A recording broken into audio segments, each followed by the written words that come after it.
السلام علیکم ورحمۃ اللہ وبرکاتہ۔ بسم اللہ والصلاۃ والسلام علی رسول اللہ نبینا محمد وعلی آلہ واصحابہ ومن والاه، اما بعد۔ آج کی اس مجلس میں انشاءاللہ ہم تذکرہ کر رہے ہیں امام مسلم رحمہ اللہ کا۔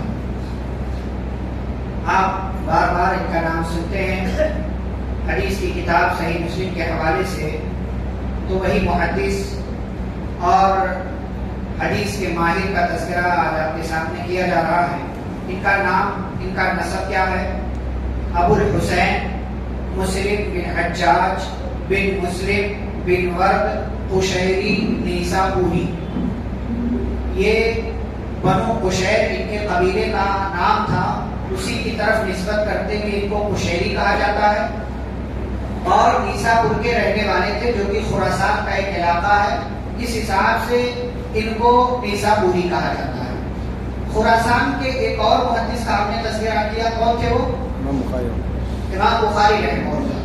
تو خراسان جو علاقہ ہے اس میں امام بخاری رحمہ اللہ بھی پیدا ہوئے اور امام مسلم رحمہ اللہ بھی پیدا ہوئے۔ امام بخاری رحمہ اللہ کہاں پیدا ہوئے؟ بخارا، خراسان کا علاقہ شہر بخارا میں، اور امام مسلم رحمہ اللہ کون سے شہر میں؟ نیسابور میں۔ نیسابور میں امام مسلم رحمہ اللہ پیدا ہوئے۔ تو دونوں استاد اور شاگرد، دونوں حدیث کے ماہر اور دونوں بڑے محدث، وہ ایک ہی جو ہے علاقے کے، آپ کہہ لیجیے شہر الگ الگ ہے لیکن اسٹیٹ کہہ لیجیے، ملک کہہ لیجیے، دونوں کا ایک ہی ہے۔ امام مسلم رحمہ اللہ اپنے استاد امام بخاری رحمہ اللہ کے 8 یا 10 یا 12 دونوں طرح کی بات ہے، 8، 10 یا 12 سال کے بعد پیدا ہوئے۔ امام بخاری رحمہ اللہ کون سی ہجری میں پیدا ہوئے تھے؟ 194 ہجری میں، جیسا کہ کل میں نے بتایا تھا۔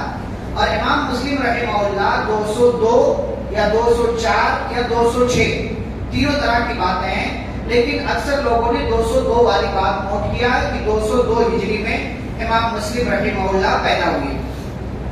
ان کے والدین جو ہے صاحب حیثیت تھے، مالدار تھے، اس لیے ان کو مال کے چکر میں بہت زیادہ نہیں پڑنا پڑا، خاندانی اعتبار سے مالدار تھے، اس لیے علم کے راستے میں لگے رہنا ان کے لیے آسان رہا اور وہ اسی میں لگے رہے۔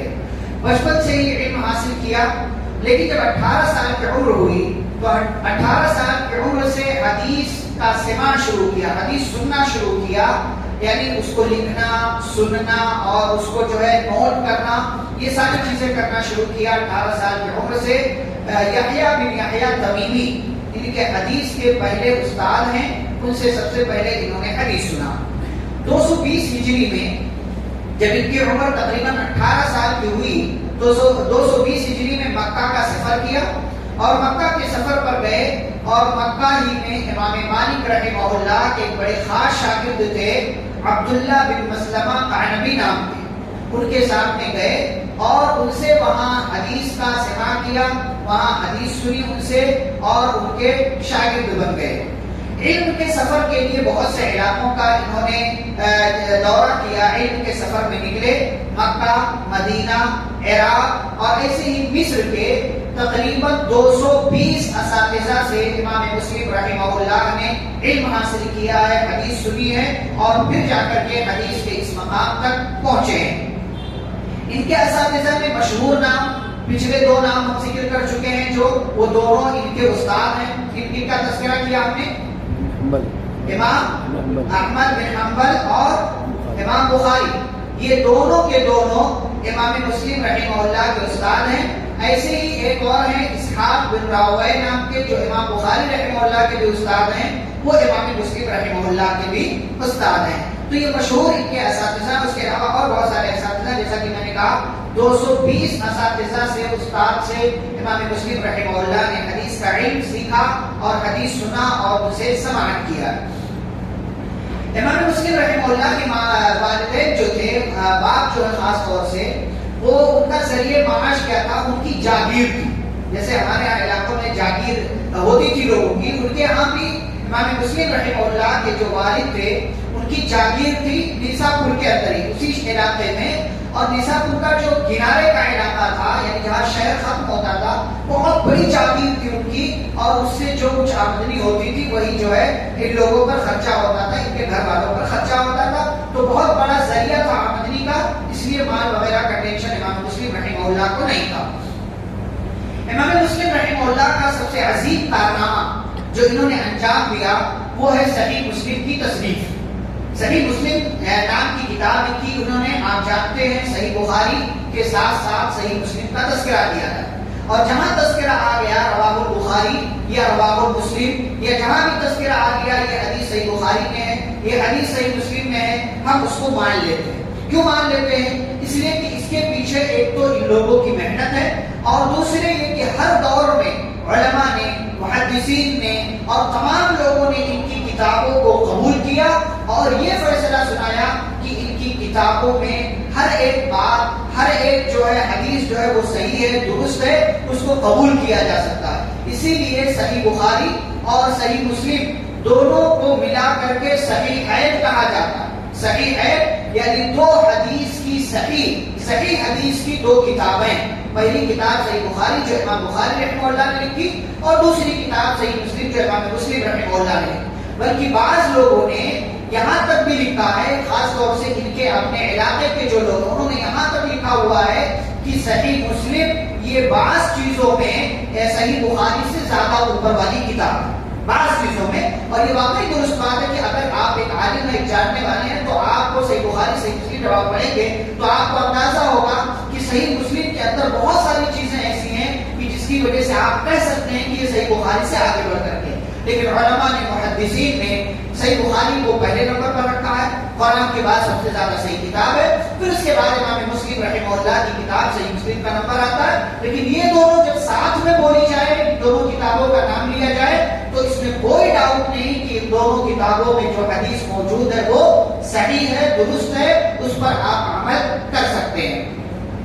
صحیح مسلم جب امام مسلم رحمہ اللہ نے لکھی تو عمر کے بالکل آخری مرحلے میں تھے, عمر کے بالکل آخری مرحلے میں تھے, یعنی انتقال سے آپ کہہ لیجیے کچھ پہلے کتاب لکھی ہے امام مسلم رحمہ اللہ. اس کی وجہ کیا ہے؟ بعض لوگوں نے لکھا ہے کہ وہ چاہتے تھے کہ اس کتاب کو دو حصوں میں بانٹ دیں, اس کتاب کو دو حصوں میں بانٹ دیں. ایک حصے میں جو اوپر کے طبقے کے لوگوں سے انہوں نے حدیث روایت کی ہے اس کا تذکرہ ہے, ان حدیثوں کا بیان رہے, اور ایک حصے میں ان لوگ وہ والی احادیث رہے, وہ والی حدیثیں موجود رہے جس میں اوپر کے طبقے کے نیچے والے طبقے سے انہوں نے حدیث روایت کیا. مثال کے طور پر کچھ حدیثیں ایسی ہیں جو نبی صلی اللہ علیہ وسلم تک پہنچنے تک 3 سندیں لگتی ہیں, یا 3 لوگوں کا نام آتا ہے, یا 4 لوگوں کا نام آتا ہے. کچھ حدیثیں ایسی ہیں جس میں 5 لوگوں کا نام آتا ہے. تو انہوں نے یہ تفریق کرنے کے لیے اس کو 2 حصوں میں بانٹ دیا جائے. پہلے والے حصے میں وہ حدیثیں رہے جو صرف 4 سندوں سے نبی صلی اللہ علیہ وسلم تک پہنچتی ہے, اور دوسرے والے حصے میں وہ حدیثیں رہے جو 5 سندوں سے نبی صلی اللہ علیہ وسلم تک جا کر کے پہنچتی ہیں. تو 4, اور یاد رہے کہ جو بھی ائمہ ہوتے تھے, محدثین ہوتے تھے, سب سے پہلے ان حدیثوں کی تلاش کرتے تھے کہ ان محدثین کی تلاش کرتے تھے کہ جن کے کم سے کم واسطے سے نبی تک پہنچا جا سکے. یعنی 3, 4, 5, اگر 3 والا مل گیا تو وہی لیتے تھے, 3 نہیں ملا تو 4 مل گیا تو وہ لے لیا, 4 بھی نہیں ملا تو 5 مل گیا تو ٹھیک ہے, 5 نہیں ملا تو پھر 6. اس طریقے سے کیوں؟ اس لیے کہ جو حدیث جتنی اعلیٰ سند سے ہوگی اس میں اس کے ضعیف اور کمزور ہونے کا اتنا ہی کم خدشہ اور اندیشہ ہوگا. تو اس لیے محدثین کی کوشش یہ ہوتی تھی کہ اعلیٰ سند والی, ہائی لیول والی جو سند ہے اس سند کو لیا جائے اور نبی تک پہنچنے کے لیے کم سے کم واسطہ لگے. جیسے کہ بیچ میں حدیث بیان کرتے حدثنا فلاں حدثنا فلاں حدثنا فلاں, تو اب 3 واسطہ ہو گیا, 4تھے واسطے تک نبی تک پہنچ گئے, پھر 4 واسطہ, 5ویں واسطے تک نبی, ایسے ہی نام آتا جاتا تھا. تو ایک سند عالی سند ہو گئی اور دوسری سند اس کے بعد والی. تو امام مسلم رحمہ اللہ یہ کرنا چاہتے تھے, لیکن یہ کرنے سے پہلے ہی ان کا انتقال ہو گیا اور اس کام کو وہ نہیں کر سکے, اور صحیح مسلم اس شکل میں جیسا انہوں نے لکھا تھا ہمارے پاس موجود ہے. تیسری بات صحیح مسلم کے حوالے سے کہ سندوں کے اعتبار سے, سند جانتے ہیں آپ, سند سمجھتے ہیں کہ فلاں نے روایت کیا, فلاں نے روایت کیا, فلاں نے, اس کو سند بولتے ہیں. اور جو پھر بعد میں بات بیان کی جاتی ہے کہ نبی صلی اللہ علیہ وسلم نے یہ فرمایا کہ اللہ عرش پر ہے, اس کو متن بولتے ہیں. تو جو راویوں کا سلسلہ ہے، جو چین ہے، جو زنجیر ہے، اس کو سند کہتے ہیں. اور جو بعد میں بات بیان کی جاتی ہے کہ نبی نے یہ کہا، اس کو کیا کہتے ہیں؟ متن کہتے ہیں. تو یہ سند اور متن ہے. تو سندوں کے اعتبار سے صحیح مسلم کو ایک امتیاز حاصل ہے، خصوصیت حاصل ہے. اور وہ کیا ہے کہ ایک حدیث کیا ہوتا ہے، بعض دفعہ کئی سندوں سے آتی ہے، کئی سندوں سے. جیسے ایک ہی حدیث کو بیان کرنے والے 4 صحابی، ایک ہی حدیث کو بیان کرنے والے 4 صحابی، یا صحابی ایک ہی ہے لیکن اس ایک صحابی سے کئی محدثین نے، کئی تابعین نے روایت کیا ہے. ایک صحابی سے 3 تابعین نے روایت کیا. تو ان تینوں تابعین سے جو روایت ملتی ہے وہ تینوں کی تینوں سند امام مسلم رحمہ اللہ صحیح مسلم میں درج کر دے. ویسے ہی اس سے فائدہ کیا ہوتا ہے کہ لوگوں کے لیے سمجھنا آسان ہو جاتا ہے کہ اس واسطے سے آئیے، اس واسطے سے آئیے، اس واسطے. اور جب واسطے ذکر کر دیے صحیح مسلم کے اندر تو پتا چلا یہ سارے کے سارے راوی کیا ہیں؟ ثقہ ہیں، مضبوط ہیں، اچھے ہیں، اور ان کے اندر کسی بھی قسم کی کوئی کمزوری نہیں ہے. تو یہ والا اہتمام صحیح بخاری میں نہیں ہے. صحیح بخاری میں حدیث آپ کو مل جائے گی ایک سند سے، لیکن صحیح مسلم میں ایک ہی حدیث کئی سندوں سے آپ کو ملے گی. یہ صحیح مسلم کی خصوصیت ہے، صحیح مسلم کا امتیاز ہے. ایسے ہی امام مسلم رحمہ اللہ نے جب ایک حدیث کو نوٹ کیا تو ایسا نہیں کہ کسی ایک سے سن لیا جا کر کے نوٹ کر دیا، بلکہ ایک ہی حدیث کو انہوں نے کئی لوگوں سے سنا. ایک سے سنا ٹھیک ہے، دوسرے سے سنے تھے، پھر تیسرے سے سنا، اور پھر ان ساری سندوں کو جس سے بھی سنا ہے ان ساری سندوں کو وہاں پر وہ بیان کر دیتے کہ میں نے فلاں سے سنا، فلاں سے سنا، اور جس سے جیسا سنا ہے ویسا بیان کر دیا. کسی سے ڈائریکٹ سنا، ڈائریکٹ بیان کیا، کسی سے کسی واسطے سے سنا، واسطہ بیان کیا، کسی کو بولتے ہوئے سنا وہ بیان کیا، کسی کو کسی اور حوالے سے کام کرتے ہوئے دیکھا وہ بیان کر دیا. جیسا سنا ویسا انہوں نے اپنی کتاب کے اندر بیان کر دیا. صحیح مسلم میں حدیثیں کتنی ہیں؟ 7563، 7563 اتنی حدیثیں ہیں، لیکن تکرار کے ساتھ. تکرار مطلب ایک ہی حدیثیں کئی مقامات پر ہیں. ایک ہی حدیث جیسے ایک مسئلے میں ایک ہی حدیث اس سے کئی مسئلہ نکلتا ہے تو اس کو یہاں بھی کتاب العلم میں بھی ذکر کیا، ایمان میں بھی ذکر کیا، فلاں جگہ بھی ذکر کیا. تو ایسے کر کے ڈبل ٹرپل ایک حدیث ایک ہی مرتبہ آئی تو 7563 حدیث ہے. لیکن اگر ان جو ڈبل اور ٹرپل جو حدیثیں ان کو اگر نکال دیا جائے تو تقریباً 3033 یعنی 3033 حدیثیں جو ہے وہ صحیح مسلم کے اندر امام مسلم رحمہ اللہ نے ذکر کی ہے. اور یہ ساری حدیثیں کتنی حدیثوں سے نوٹ کی انہوں نے؟ 3 لاکھ حدیثوں سے. 3 لاکھ حدیثوں سے کانٹ چھان بین پھٹک تفتیش ہر قسم ساری ٹریٹمنٹ کرنے کے بعد، سب کچھ کرنے کے بعد پھر جا کر کے انہوں نے 3033 حدیثیں اپنی کتاب کے اندر لکھی ہیں. امام بخاری رحمہ اللہ نے کتنی حدیثوں سے صحیح بخاری لکھی تھی؟ 6 لاکھ حدیثوں سے. 6 لاکھ حدیثوں سے اپنی کتاب کے اندر 7000 پلس حدیثیں نوٹ کی. اور امام مسلم رحمہ اللہ نے 3 لاکھ حدیثوں سے 3000 یا آپ کہہ لیجیے مقررات ملا دیں تو 7000 پلس حدیثیں انہوں نے صحیح مسلم کے اندر ذکر کی ہیں. امام مسلم رحمہ اللہ کا مقام و مرتبہ کیا ہے؟ حدیث کے باب میں ان کے استاد اسحاق بن راویہ کہتے ہیں لن نعدم الخیر ما ابقاك اللہ للمسلمین. کہتے تھے امام مسلم سے کہ مسلم جب تک آپ ہمارے درمیان ہیں اللہ تعالی مسلمانوں کو کبھی بھی خیر سے محروم نہیں رکھے گا. یہ شخص اتنی بڑی بات، ان کی ذات کی برکت، جب تک آپ ہمارے درمیان موجود ہیں اللہ رب العالمین کبھی بھی ہمیں خیر سے محروم نہیں رکھے گا. یہ امام اسحاق بن راویہ کی بات ہے اپنے شاگرد امام مسلم رحمہ اللہ کے حوالے سے. ایسے ہی ابو علی نیسابوری رحمہ اللہ فرماتے ہیں ما تحت ادیب السماء اصح من کتاب مسلم فی علم الحدیث. کہتے تھے حدیث کے باب میں، حدیث کے مسئلے میں صحیح مسلم سے زیادہ صحیح حدیث کوئی اور کتاب نہیں ہے. یعنی ان کی اپنی بات تھی، ورنہ تمام علماء کا جو متفقہ مسئلہ ہے وہ یہ کہ قرآن کے بعد سب سے زیادہ صحیح کتاب سے بخاری ہے اور اس کے بعد پھر صحیح مسلم ہے. ایسے مسلم بن قاسم کہتے ہیں ثقۃ جلیل القدر من الائمہ کی ثقہ تھے، بہت بہترین تھے اور بڑے علماء میں سے، بڑے اماموں میں سے ایک امام مسلم رحمہ اللہ تھے.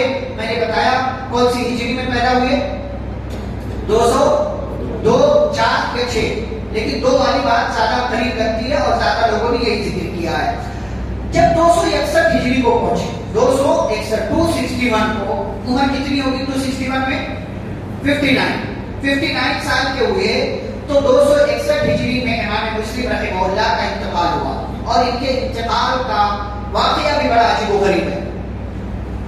کچھ لوگ ان کے پاس بیٹھے ہوئے تھے، ایک حدیث کا مذاکرہ چل رہا تھا، امام مسلم رحمہ اللہ بتا رہے تھے، لوگ پوچھ رہے تھے، بات چیت چل رہی تھی، گفتگو چل رہی تھی کہ لوگوں نے ایک حدیث رکھی، کہا امام مسلم رحمہ اللہ سے کہ ہمیں یہ حدیث نہیں مل رہی ہے، آپ بتائیے۔ امام مسلم رحمہ اللہ اپنے گھر میں گئے، گھر میں جانے کے بعد حدیث تلاش کرنا، جو بھی ان کے پاس ذخیرہ تھا، لکھا ہوا تھا، جو بھی اپنے اساتذہ سے سنا تھا، ساری جو بھی لکھا ہوا تھا سب نے دیکھنا شروع کر دیا۔ گھر والوں نے کہا کہ کسی نے آپ کے لیے تحفہ بھیجا ہے، کہا کیا تحفہ ہے؟ کہا کھجوروں کا ٹوکرا آیا ہوا ہے، کھجوروں کا ٹوکرا آیا ہوا، کہا لے آؤ۔ امام مسلم رحمہ اللہ کے پاس وہ ٹوکرا لا کر کے رکھ دیا گھر والوں نے۔ اب امام مسلم رحمہ اللہ اپنے نوٹس میں حدیث تلاش کر رہے ہیں، جہاں بھی لکھا تھا اس میں حدیث دیکھ رہے ہیں، اور ایک ایک کھجور اٹھا کر کے کھا رہے ہیں، ادھر سے جو ہے حدیث تلاش کر رہے ہیں، ادھر ٹوکرے میں سے کھجور اٹھا کر کے کھا۔ یہ کام کرتے کرتے کرتے صبح ہو، کھجور کھا رہے ہیں۔ مطلب آپ دیکھیں بعض دفعہ کیا ہوتا ہے، کسی چیز میں ڈوب جاتے تو لگتا ہی نہیں کہ ہم کیا کرتے، احساس نہیں ہوتا کہ کب صبح ہو گئی، کب یہ ہو گیا، کب وہ ہو گیا۔ تو یہ لوگ یہ کام کرتے کرتے کرتے ایسے مشغول ہوئے، ایسے ڈوبے ہوئے تھے کہ کھجور کھا رہے ہیں، کتنا کھا گئے احساس نہیں ہو رہا۔ صبح ہو گئی اور کھجور کا ڈوز زیادہ اور کچھ زیادہ ہی ہو گیا، کچھ زیادہ۔ حدیث کی تلاش میں اتنے ڈوبے تھے، اتنے مشغول تھے، اور پھر یہی کھجور کا زیادہ کھا لینا ان کی بیماری کا باعث بنا، اور اسی وجہ سے اسی بیماری میں امام مسلم رحمہ اللہ 24 رجب 261 ہجری بروز اتوار شام کے وقت ان کا انتقال ہو گیا، اور اگلے دن یعنی پیر کے دن منڈے کو ان کی تدفین نیسابور میں ہوئی۔